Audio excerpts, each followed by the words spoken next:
Oi, pessoal. Essa é a nossa primeira aula da disciplina de Programação Funcional para o curso de Ciência da Computação no campus da UFC em Crateús, semestre 2020.2.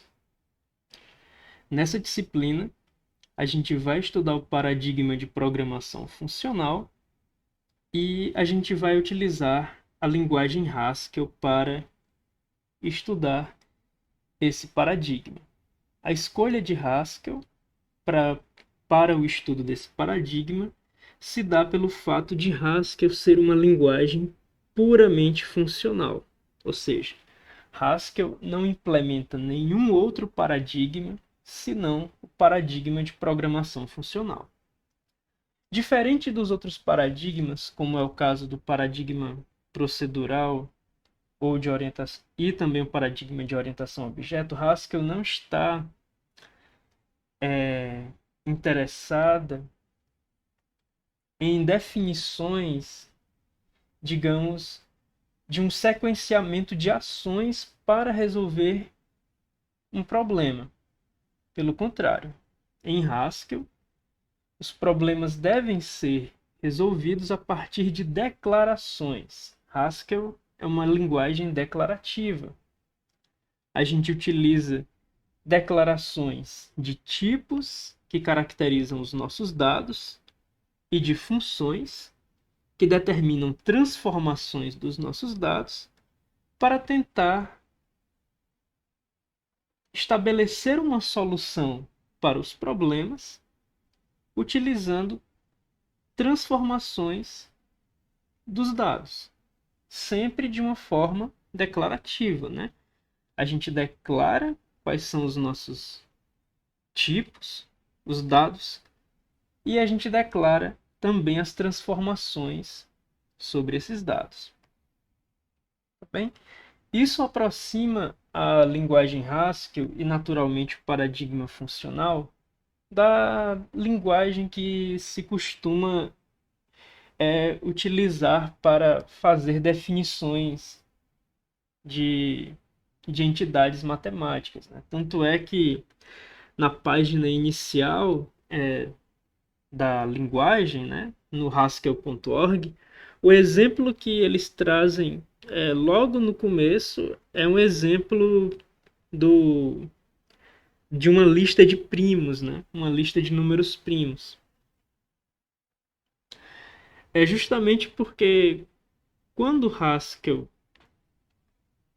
é posta para abordar problemas matemáticos, ela consegue expressar de uma forma bastante natural a resolução desses problemas. Mas isso, claro, também se dá em outros domínios de problemas, não apenas os problemas matemáticos. O ponto importante é que a forma de se pensar em Haskell não é uma forma sequencial, certo?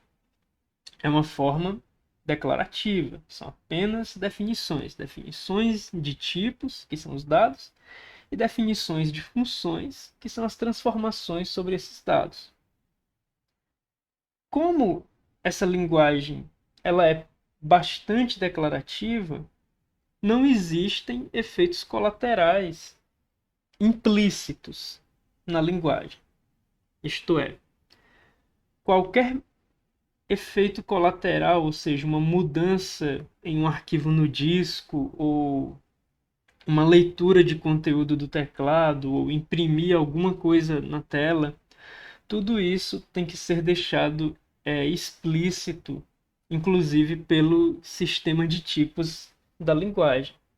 Isso permite que seja separada a parte pura dos nossos programas, a parte que não interage com o ambiente externo, ou seja, com o usuário, com uma conexão em protocolo HTTP, com arquivos no disco, e a parte não pura do nosso programa, que é justamente a parte que faz esse tipo de interação. Qual é a vantagem de haver uma separação entre a parte pura e a parte não pura do nosso programa. A parte pura, ela se torna bastante previsível, já que ela é escrita é, quase que estritamente de uma forma matemática. E isso permite que diversas otimizações sejam feitas sobre essa parte pura. Isso facilita também que programas que utilizam múltiplas threads ou múltiplos cores sejam escritos mais facilmente, porque uma vez que não há efeitos colaterais na parte pura do nosso programa, não existe chance de haver data races ou race conditions quando se lida com múltiplas threads na parte pura do nosso programa, certo? Ou seja, o paradigma funcional, pela sua natureza declarativa, ele habilita que programas multithread sejam escritos de maneira bastante natural e não haja uma dificuldade na sua manutenção, certo?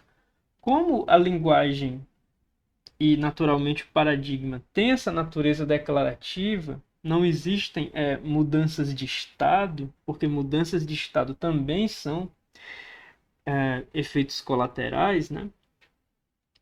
Acaba que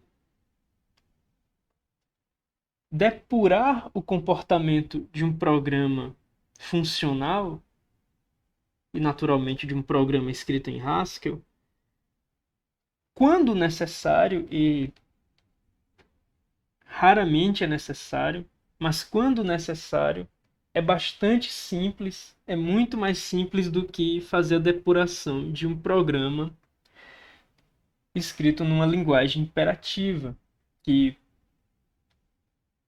que permite mudanças de estado arbitrárias. Haskell também permite mudanças de estado, mas como todo efeito colateral na linguagem, isso precisa ser deixado claro, precisa ser dito de maneira explícita pelo sistema de tipos. Nas notas de aula, vocês vão encontrar um pequeno texto falando sobre esses pontos, sobre a facilidade que Haskell traz para o processo de depuração e para o escalonamento multithread, pela sua natureza declarativa. E agora a gente vai aprender a instalar o nosso ambiente Haskell, tá bom? Então, a primeira coisa que a gente vai verificar com o nosso terminal é que a gente não tem... Acho que esse tamanho de fonte não tá bom. Vou aumentar aqui o tamanho da fonte.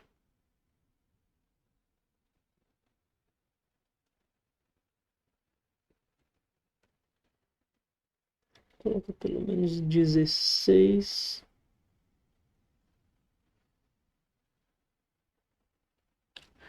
A primeira coisa que a gente vai verificar é que o GHC, o compilador de Haskell, não está instalado.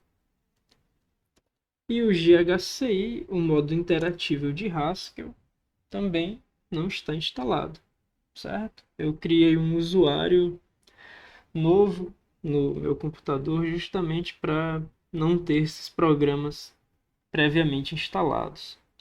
Como que a gente vai fazer a instalação das nossas ferramentas Haskell? Você vai acessar essa página do GHC App, certo? O GHC App é um pequeno script que permite que a gente instale as ferramentas necessárias para desenvolver em Haskell. É a toolchain de Haskell. Permite que a gente faça startup da toolchain de Haskell, certo? Então, como que a gente vai instalar o nosso ambiente Haskell? Bom, a gente vai copiar esse comando, né? E a gente vem para o nosso terminal e cola esse comando no nosso terminal. Daí, a gente vai executar esse comando. Ele vai explicar o que ele vai fazer, certo? Ele dá umas boas-vindas e ele diz que ele vai instalar as seguintes coisas. Esse script vai baixar o GHCApp, propriamente dito. Ele vai baixar o GHC, que é o compilador de Haskell, responsável tanto pela compilação como pelo modo interativo de Haskell. E ele também vai baixar o Cabal. O Cabal é o gerenciador de pacotes de Haskell, tá bom? E também pode ser visto como uma espécie de CMake para a linguagem Haskell. Mas aqui em roxo ele diz pressione Enter para continuar ou Ctrl C para abortar. Como a gente está interessado em fazer a instalação, a gente pressiona Enter e deixa ele realizar o download. Essa parte demora um pouco.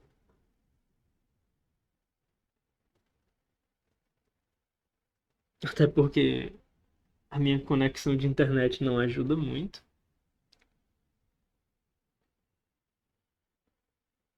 Aí ele dá algumas informações pra gente. Ele diz que ele vai fazer o upgrade do GHCA e ele diz que não existem updates a serem feitos. Logo em seguida, ele dá uma lista de pacotes, né, que você precisa ter para realizar a instalação do GHC, certo? Você precisa ter o curl, que é um programa responsável por fazer downloads, né? Você precisa ter o G++, o GCC e diversos outros. Você pode ir testando na sua distribuição se você tem esses comandos à disposição. E caso não tenha, esses comandos certamente vão estar disponíveis em pacotes do gerenciador de pacotes da sua distribuição, tá bom? No meu caso, como eu já utilizo Haskell, eu já tenho esses comandos disponíveis, eu já tenho os pacotes necessários. Mas se você não tiver, antes de continuar, você se certifica que todos esses pacotes estão instalados, tá bom? Então a gente continua novamente apertando Enter. Ele vai fazer mais um download. Agora ele está dando uns 2 minutos para fazer esse download e eu volto daqui a pouco.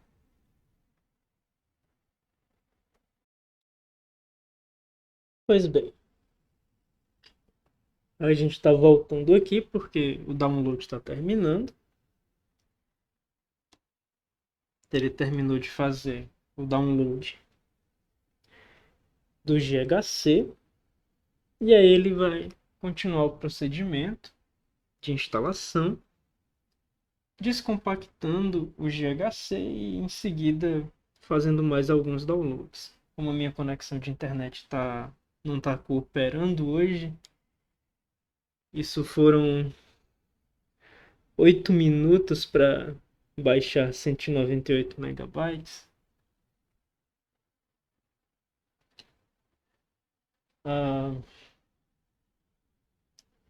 Daí ele continua o procedimento de instalação, montando o compilador, fazendo instalação, distribuindo alguns arquivos no seu diretório pessoal, na sua home.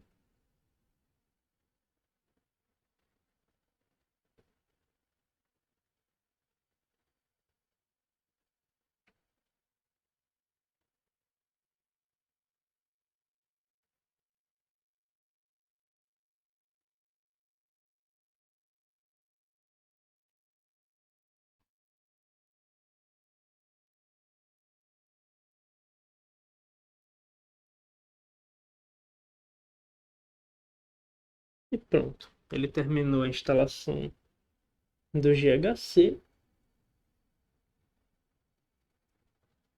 E agora ele parte para a instalação do Cabal. O Cabal é um binário menor, então esse download já não vai demorar tanto, apesar da minha conexão de internet não cooperar. Inclusive já terminou e já foi instalado o Cabal. O que ele faz em seguida é atualizar a lista de pacotes local, a lista de pacotes local, com o Rackage, que vai ter a lista de pacotes atualizada, né? O upstream do Cabal.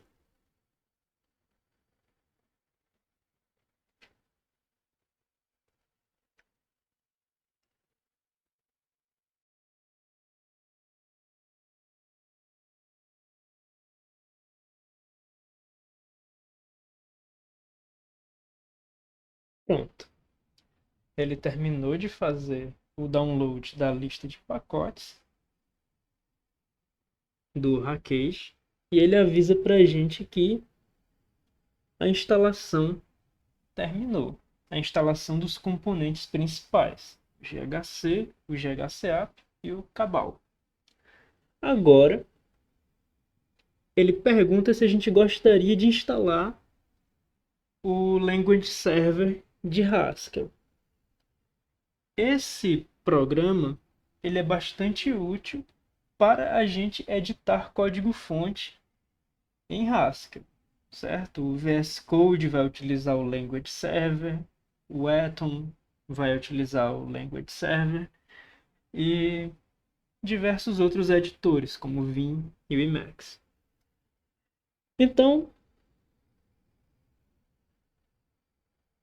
a gente vai responder aqui yes, que a gente quer que ele instale o Language Server de Haskell. E a gente vai pressionar Enter.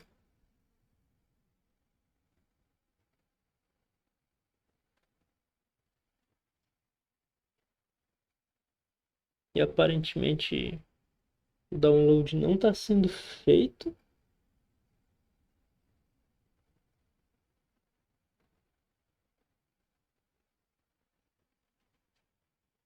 Isso é o quão ruim a minha conexão de internet está hoje. O download não está sendo feito.